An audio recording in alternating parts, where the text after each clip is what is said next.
I've been watching people fail with money for years, and you know what? The main problem isn't having too little money, it's just not understanding what money really is. Most people look at $100,000 as either nothing at all or everything, but reality is different. The majority think you need millions for financial freedom, but let me tell you, that's completely wrong thinking and it's playing you. Honestly, if you have $100,000 today and you still feel financially weak, the problem isn't in your bank account, the problem is in your decision-making logic. Where math should be working, you're getting caught up in emotions. Instead of logical analysis, you're trying to follow what culture dictates to you. And most importantly, you're measuring wealth with completely wrong metrics. I've spent decades studying financial markets, and the most interesting thing wasn't stocks, bonds, and all that. What was really fascinating was people's behavior and the systematic mistakes they make with their money. You know, that traditional approach every financial institution tries to sell you is actually broken because it encourages you to spend more, not move toward freedom. Here's what I'm going to talk to you about today. $100,000 isn't just a number. It's a critical point where the math of your life completely changes, but only if you understand three specific mechanisms, that separate those who use money as a tool for freedom from those who are prisoners of their spending habits. The biggest mistake people make is confusing income with wealth, and this mistake does such huge damage, let me tell you. Someone making $200,000 a year considers themselves a millionaire, but when you look at the real numbers, you see they have virtually no options. Let me tell you about two people. The first person makes $300,000 a year, lives in a luxury home because successful people live like this, drives a $70,000 car because professional people's opinions matter, has a $6,000 monthly mortgage, add property taxes, insurance, second car, private school, and so on. Their monthly fixed expenses come to $15,000. That's $180,000 a year just to maintain that lifestyle. After taxes, they can save $40,500 a year. Now look at the second person, makes $80,000 a year but approaches their expenses correctly, lives in a simple neighborhood with $1,400 monthly rent, drives a reliable used car they bought with cash, monthly fixed expenses are $3,000, meaning $36,000 a year. After taxes, they can save $20,000 a year. Now here's the most interesting part, who reaches financial freedom faster. The person making 4 times more is actually in a more pitiful situation, because their high income allowed them to create a wealthy lifestyle system, and now that system is controlling them. They need that job, they need that salary. One mistake and the whole system can collapse. The person with lower income but optimized expenses has more freedom, can take risks, can wait for better opportunities, and most importantly, can reach that $100,000 threshold years earlier. There's a game here no one talks about. Every lifestyle inflation creates a new baseline that feels necessary. The human brain is incredibly efficient at turning luxuries into necessities. You get a raise, you improve your living situation, and 6 months later, that improvement feels like the minimum acceptable level. The second mechanism people don't understand is capital's nonlinear income curve. $100,000 isn't just a number. It's the inflection point where how money works in your life fundamentally changes. Below that threshold, you're basically selling your time for money in a linear way.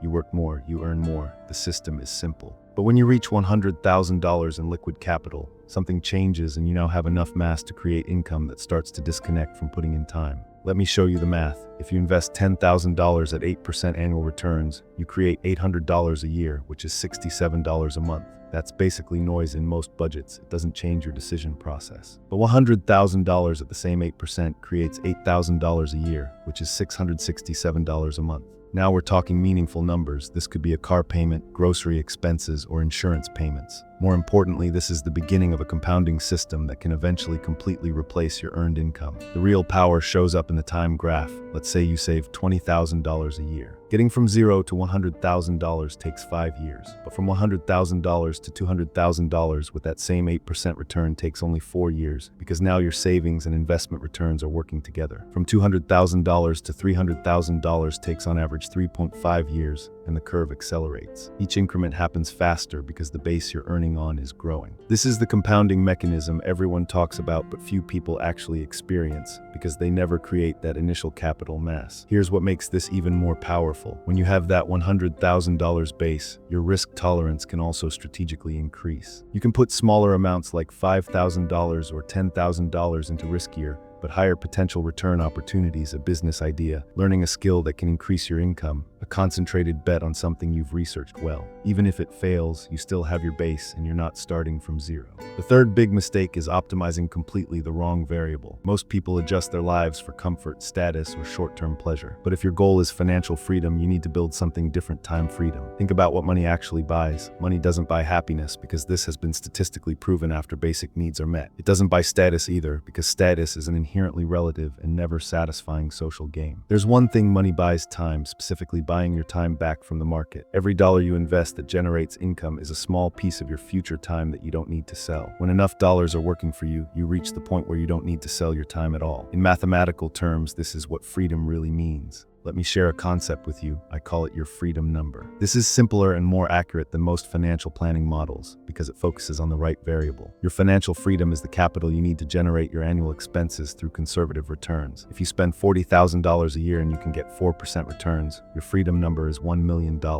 If you spend $30,000 a year, your freedom number is $750,000. You see what happens when you lower your budget. Your freedom number proportionally drops, and this is a truth many people miss. Standard financial advice says increase your income, work at a better job, ask your manager for a raise, try to start a side business. These are good advice, but they attack the problem from the hard side because your income is subject to market conditions, competition, skill level, industry, geography, and countless external factors. Your expenses are almost completely under your control. By perfecting your expense structure, you can cut your financial freedom number in half, and no one can stop you from this. No manager needs to approve it. No market needs to cooperate. It's a direct action you can take today that immediately changes your mathematical trajectory. This brings you to what you'll actually do with $100,000 when you reach it. And this is where most people fail catastrophically. They reach this point and immediately start thinking about what they can buy with this money. New car, down payment on a bigger house, luxury vacation. Because they've been operating in scarcity mode for a long time, reaching six figures triggers a consumption response. And this is the worst decision you can make. What should you do instead? Look at that $100,000 like a production facility. This isn't money to spend, it's capital equipment that produces output, and your job is to protect that equipment and maximize its efficiency. For most people, this means investing it in a way that creates reliable income with minimal volatility. And for most people, that's a diversified portfolio of low-cost index funds. I'm not going to pretend there's some secret strategy that consistently beats the market. I've spent my career looking for market inefficiencies, and I can tell you that for individual investors with less than $1 million, the advantage gained from active management rarely exceeds the cost you pay for it. So simple, broad, diversified, and low-cost approach is the mathematically optimal approach for this stage. But here's the critical part. After that $100,000 is invested to create income, your psychology must change. That money is no longer part of your spending pool, it's locked into your freedom system. The income it creates can eventually be used, but the principle is sacred. This is a one-way door. Money goes into the freedom system and doesn't come out until the system is fully operational and producing enough output to support your life. Let me share a framework I've found useful for thinking about money decisions. Every choice you make with money falls into one of three categories. First category is consumption, spending that doesn't produce future value. Entertainment, eating out beyond basic nutrition, most forms of comfort. Second category is capital preservation, spending that maintains your current operational capability. Housing, basic transportation, healthcare, necessary insurance. Third category is capital growth, spending that increases your future capability. Education that increases your income, tools that improve your efficiency, investments that generate income. Most people operate with roughly 70% consumption, 25% capital preservation, and 5% capital growth, and their lives get stuck in a balance that never really improves. People who reach financial freedom flip these ratios.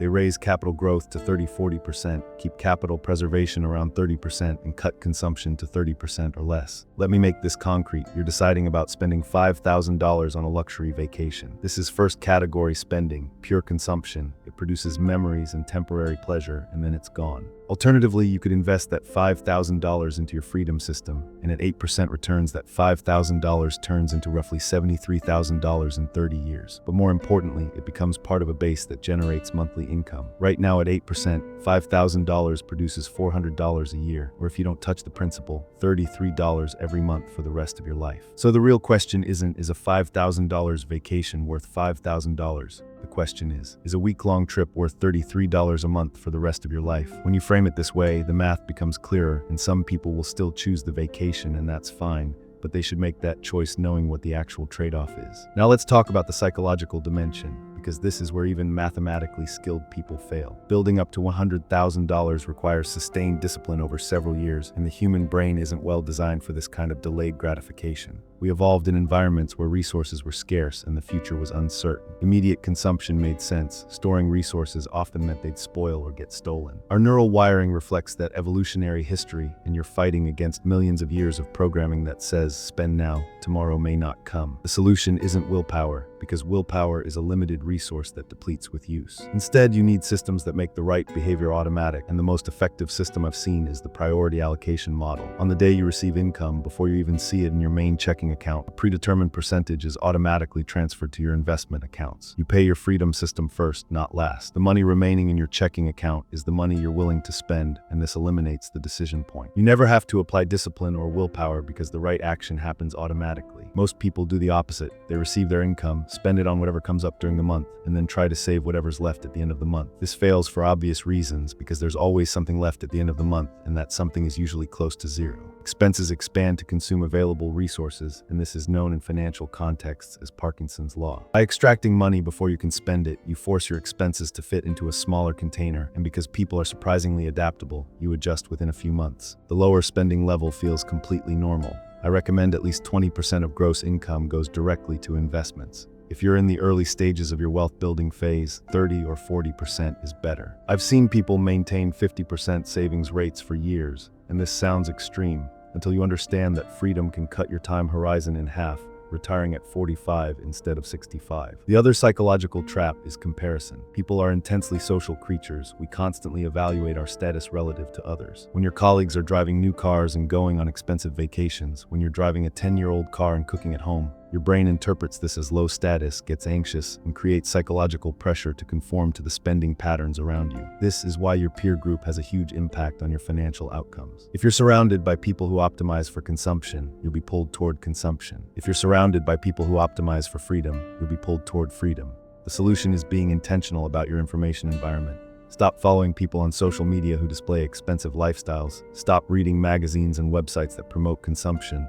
Start engaging with content and communities focused on financial independence and rational resource allocation. This isn't about being antisocial. It's about recognizing that your environment shapes your behavior more than your conscious intentions. Let me address the common objection I hear. Some people say this approach is too extreme. You're sacrificing your youth and current happiness for a distant future that may never come. Life is short and enjoy it now. This argument sounds reasonable until you check the math of happiness research. Studies consistently show that happiness increases with income up to roughly $75,800,000 a year and then plateaus. Beyond that threshold, additional income produces minimal additional happiness.